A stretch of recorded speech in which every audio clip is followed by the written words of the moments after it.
আসসালামু আলাইকুম রহমতুল্লাহি ওবরকাতুহু। সম্মানিত দর্শক, প্রধানমন্ত্রী তারেক রহমান যে মন্ত্রিপরিষদের নেতৃত্ব দিচ্ছেন, বলতে গেলে এটি একটি বহুজাতিক মাল্টিন্যাশনাল ক্যাবিনেট, বহুজাতিক মন্ত্রিপরিষদ।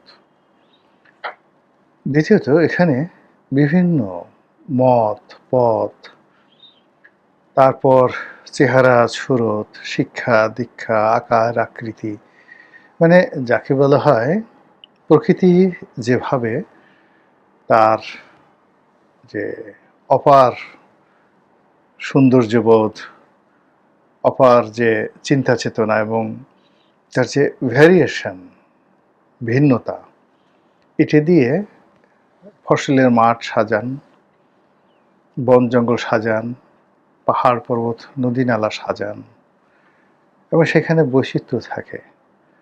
আপনি সমুদ্রের দিকে তাকিয়ে তাকিয়ে ক্লান্ত হবেন, আর সমুদ্রের উল্টো দিকে যখন পাহাড়ের দিকে তাকাবেন তখন এক ধরনের প্রশান্তি।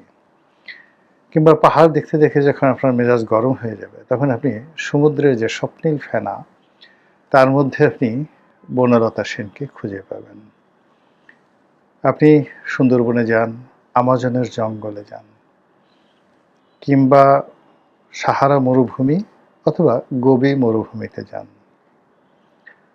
সব জায়গাতে আপনি প্রকৃতির অসাধারণ কতগুলো খেয়াল দেখতে পাবেন। সেখানে হারিয়ে যাওয়ার ভয়, মরীচিকার ভয়, সেখানে নানা রকম অ্যাডভেঞ্চার, অনিশ্চয়তা, আতঙ্ক, ভয়, ভালোবাসা, ভালো লাগা সব মিলিয়ে প্রকৃতি এমনভাবে সেখানে সবকিছু সাজিয়েছে যে মানুষ এই দুনিয়ার যত রং তামাশা, গৃহকর্ম, প্রেম, ভালোবাসা সব কিছু ছেড়ে দিয়ে প্রকৃতির টানে আমাজন জঙ্গলে চলে যায়। একইভাবে এই যে প্রকৃতির যে ভ্যারিয়েশনটা, সেই ভ্যারিয়েশনটা এই প্রথম জনাব তারেক রহমান সাহেবের মন্ত্রিপরিষদে আমরা দেখতে পাচ্ছি। ফলে এই মন্ত্রিপরিষদকে তাকিয়ে আপনার কখনো মন ভার হবে না, আপনার কখনো মন খারাপ হবে না, আপনি কখনো চিন্তিত হবেন না। এখানে পালতোলা নৌকা আছে, আবার সারা দুনিয়ার সবচেয়ে বিলাসবহুল যে ইয়ট, খুব জোরে জোরে চড়ে ধনীরা সমুদ্র বিলাস করার জন্য যে সকল নৌযান ব্যবহার করেন, সেখানে একটি 5 স্টার বললে ভুল হবে, 7 স্টার হোটেল বুর্জ আল খলিফা, একটি 7 স্টার হোটেলের মধ্যে যে ধরনের সুযোগ সুবিধা থাকে, এরকম ছোট ছোট নৌযান, সেগুলোর মধ্যে সে ধরনের সুযোগ সুবিধা থাকে যেগুলোকে বলা হয় ইয়ট। তো সেই ইয়ট প্রকৃতির আকর্ষণীয় ব্যক্তিত্ব মন্ত্রিসভায় আছে। আবার আপনি যদি এই মন্ত্রিপরিষদের মধ্যে সিঙ্গাপুরের একটি ভাই মানতে চান, মন্ত্রিপরিষদ, উপদেষ্টা পরিষদ, এজ এ হোল সরকারের মধ্যে, যেখানে আপনি সিঙ্গাপুরের মতো এরকম অত্যাধুনিক মন্ত্রিসভার সদস্যরা কোট পরেন, টাই পরেন, ইংরেজিতে কথা বলেন, তারপর স্বাস্থ্য মেনটেন করেন, এরকম আপনি পাবেন। আমেরিকান ভাইব পাবেন, ব্রিটিশ ভাইব পাবেন, ড্যানিশ ভাইব পাবেন, ফিনিশ ভাইব পাবেন, মানে ফিনল্যান্ডের ভাইব পাবেন।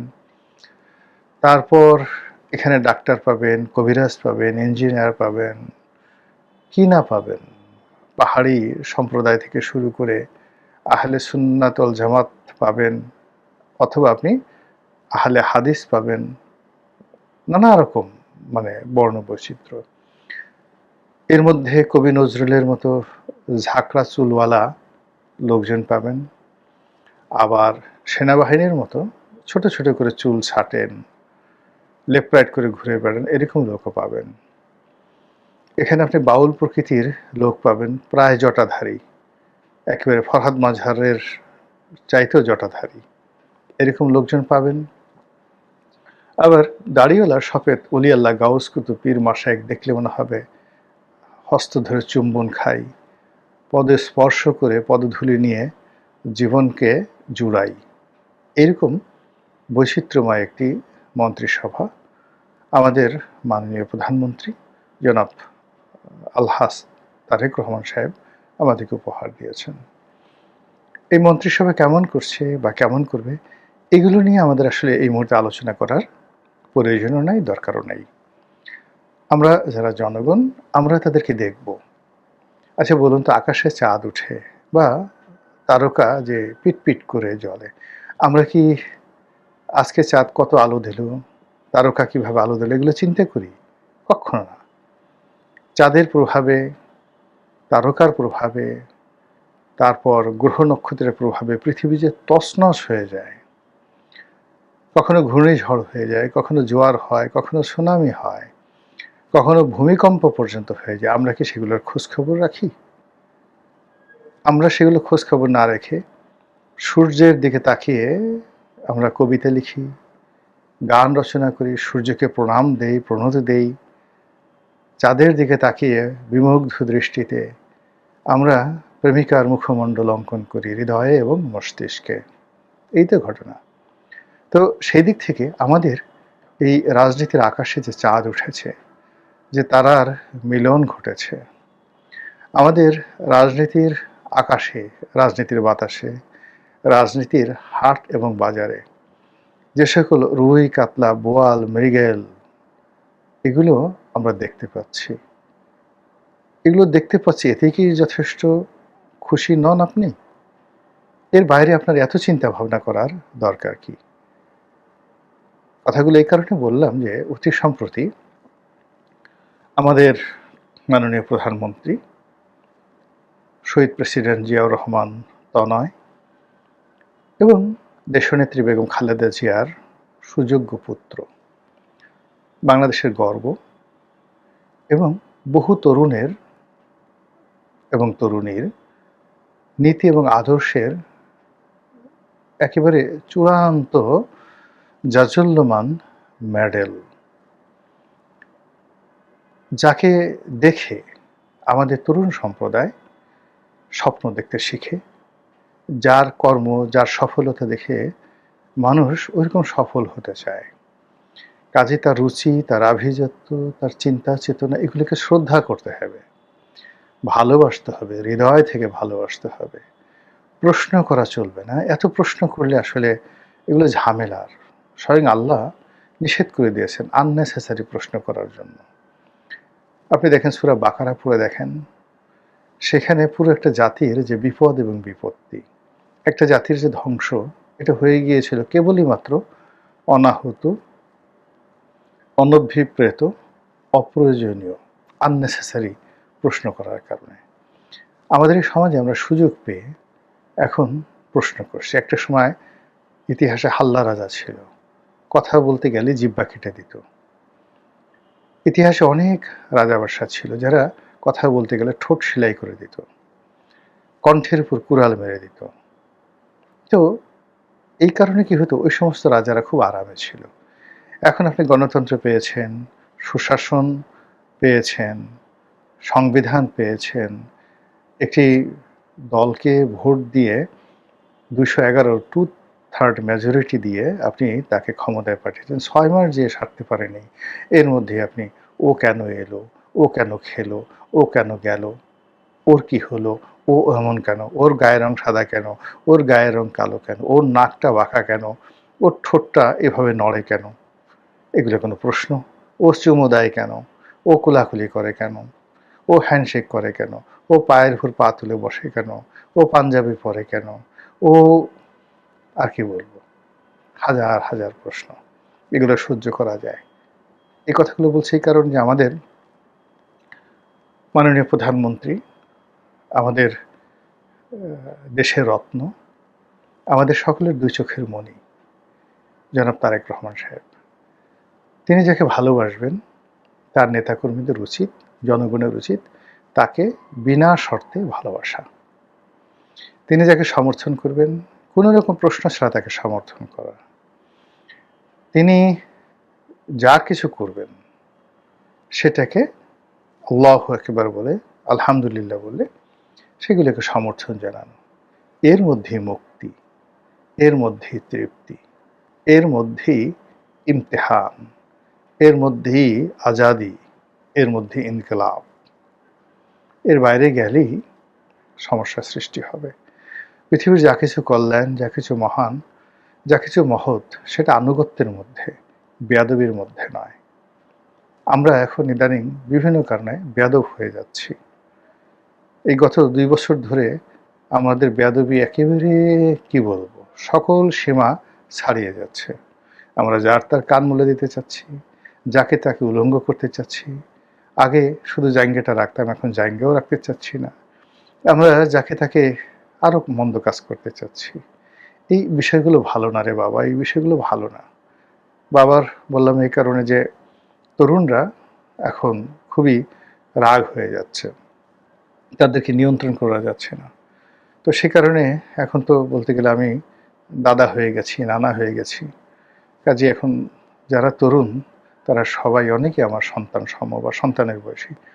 এই জন্য এই কথাগুলো বলার মূল কারণ হলো যে প্রধানমন্ত্রীর অত্যন্ত স্নেহভাজন বন্ধু, শুভানুদ্দাহী এবং প্রধানমন্ত্রী দীর্ঘদিন তার পরিবার জীবনে যখন মহাকষ্টে ছিলেন, ঠিক সেই সময় যিনি বা যারা আশার আলো দেখাতেন তাদের মধ্যে অন্যতম হলো নতুন টেকনোক্র্যাট কোঠায় যিনি মন্ত্রী হয়েছেন, প্রতিমন্ত্রী হয়েছেন, যাকে বলা হয় আসলে মূল মন্ত্রী খলিলুর রহমান বা শামা ওবায়েদ যারা আছেন, তাদের উপরে পদ পদবি যাই থাকুক না কেন, তারেক রহমান সাহেবের স্নেহের কারণে, ভালোবাসার কারণে পুরো মন্ত্রণালয় যার কথায় চলে তিনি হলেন জনাব হুমায়ুন কবির।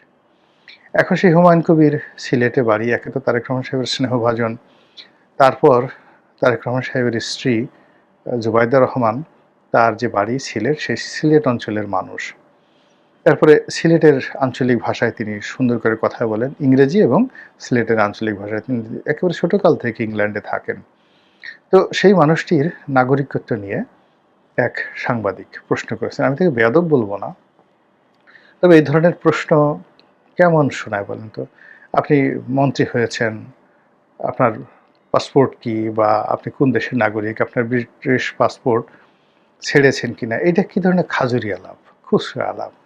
সব মানুষ বাংলাদেশে যেখানে আমেরিকান পাসপোর্টের জন্য পাগল হয়ে যায়, সব মানুষ যেখানে ব্রিটিশ পাসপোর্টের জন্য জীবন দিতে রাজি, অনেকে পিতামাতাকে ত্যাগ করে যায়, পিতা মরে যায়, মা মরে যায়, মায়ের লাশ, পিতার লাশ পচে থাকে ২ বছর ৩ বছর, সেই হাসপাতালের ফ্রিজারে পিতার লাশ পড়ে থাকে, কিন্তু ইংল্যান্ডে একটা পাসপোর্টের জন্য যে সন্তান সেখানে অপেক্ষা করছে, যদি সে আসে পিতার লাশ দেখতে তাহলে সেই পাসপোর্ট পাবেন। এজন্য সেই পিতার লাশ ৩ বছর ৪ বছর ৫ বছর হিমঘরে পড়ে থাকে।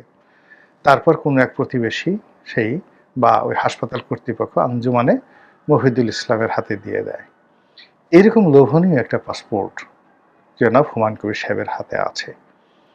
এই পাসপোর্ট নিয়ে প্রশ্ন করাটাই তো নির্বুদ্ধিতা, ঈর্ষা। যে সাংবাদিক প্রশ্ন করেছেন, আচ্ছা তাকে যদি এরকম একটা ব্রিটিশ পাসপোর্ট দেয়া হতো, তিনি কি সেই ব্রিটিশ পাসপোর্ট ছেড়ে দিয়ে মন্ত্রী এমপি হতেন? অবশ্যই হতেন না। অতীতে যারাই কাজ করেছেন অতি আবেগের বশবর্তী হয়ে তারা সবাই অপমানিত হয়েছেন, লাঞ্ছিত হয়েছেন, অনুতপ্ত হয়েছেন এবং সারা জীবন ওই পাসপোর্ট ত্যাগ করার পর এখন কপাল চাপড়াচ্ছেন, হায় আল্লাহ এ কি করলাম। হোক সেটা আমেরিকান পাসপোর্ট, হোক সেটা ব্রিটিশ পাসপোর্ট, এবং একজন লোককে আমি দেখিনি যে পাসপোর্ট ত্যাগ করে রাজনীতিতে এসে তারপর পদ পদবি পেয়েছেন, তারপর আবার হারিয়েছেন, এরপর তিনি বলেছেন যে আমি ভালো আছি, ভালো কাজ করেছি। এই কথা আমি একজনকেও পাইনি। বরং মনে হয় তারা সবাই বলেছেন যে আমরা ভুল করেছি, এদেশে সেইগুলো করার, সেটা ওখানে যদি ঘর ঝাড়ু দিতাম, ওখানে যদি মেথরগিরি করতাম, হোটেলের বয় বিহারা হতাম, সেটা অনেক সুখে শান্তিতে ছিল। কাজে এই যে হুমায়ুন কবির সাহেব যে হঠাৎ করে উপদেষ্টা হয়েছেন, তারপর সেখান থেকে প্রতিমন্ত্রী হয়েছেন, এটা একেবারে আনসার্টেন একটা বিষয়। কাজেই এই আনসার্টেনের বিষয়ের জন্য তার সারা জীবনের সার্টেন, যেখানে মেডিকেল ফ্যাসিলিটিস আছে, ব্রিটিশ রয়্যালিটি আছে, পাসপোর্টের ডেপথ আছে, ওজন আছে, এই জিনিসগুলো কেউ ছাড়ে না রে বাবা, কেউ ছাড়ে না। এগুলো মেনে নিয়েই আপনাকে কাজ করতে হবে। আর যেহেতু নেতা চেয়েছেন, তিনি তো নিজের ইচ্ছে আসেননি, জনগণও তাকে জোর করে আনেনি, তিনিও জনগণের জন্য আসেননি।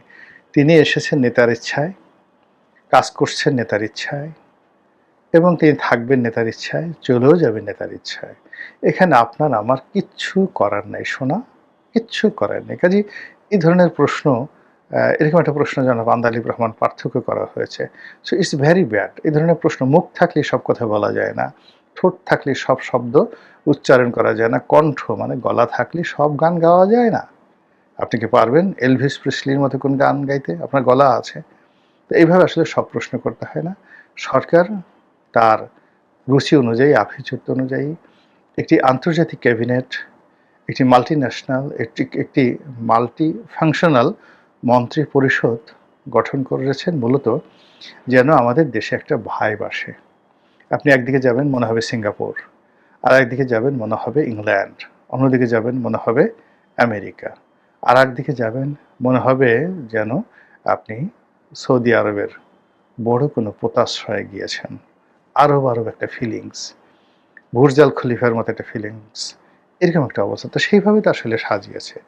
আমাদের সেই আবহমান বাংলা নিয়ে যদি আমরা খুশি থাকতাম, যেখানে মশা মাছি, যেখানে সেই ভেদভেদা কেদা, এগুলো নিয়ে যদি আপনি হ্যাপি হন, বেশ ভালো কথা। তাহলে ওই ৭০-এর দশকে ৬০-এর দশকে যে সকল লোকজন ছিল তাদেরকে ধরে এনে আপনি এমপি বানান, মন্ত্রী বানান, রাষ্ট্র পরিচালনার ক্ষমতা দেন। এখন জনাব তারেক রহমান সাহেব ১৭টা বছর লন্ডনে থেকে তিনি যা কিছু শিখে এসেছেন, দেখে এসেছেন, উনি কি কখনো আপনার মতো এরকম পরিবেশ দেখেছেন যে একটা মহিষ, দুটো মহিষ একেবারে কাদার মধ্যে ৬ মাস যাবৎ সেখানে তারা ডুবে ছিল, এবং আমরা এই বাঙালি সেই মহিষ দুটোকে অমানবিকভাবে সেখানে রেখেছি, পরে প্রশাসন এসে সেই মহিষ দুটিকে উদ্ধার করেছে। এই হলো বাংলার রুচি এবং আভিজাত্য। এখানের মানুষ বাথরুমে যায়, এখনও গ্রাম বাংলার পোলাপান পানি খরচ করে না, টিস্যু পেপার ব্যবহার করে না, যেটিকে বলা হয় হ্যাসল দেওয়া। তারা প্রাকৃতিক কর্ম শেষ করে হ্যাসল দেয়। প্রস্রাব করে পানি তো প্রশ্নই আসে না, অজু তো দূরের কথা।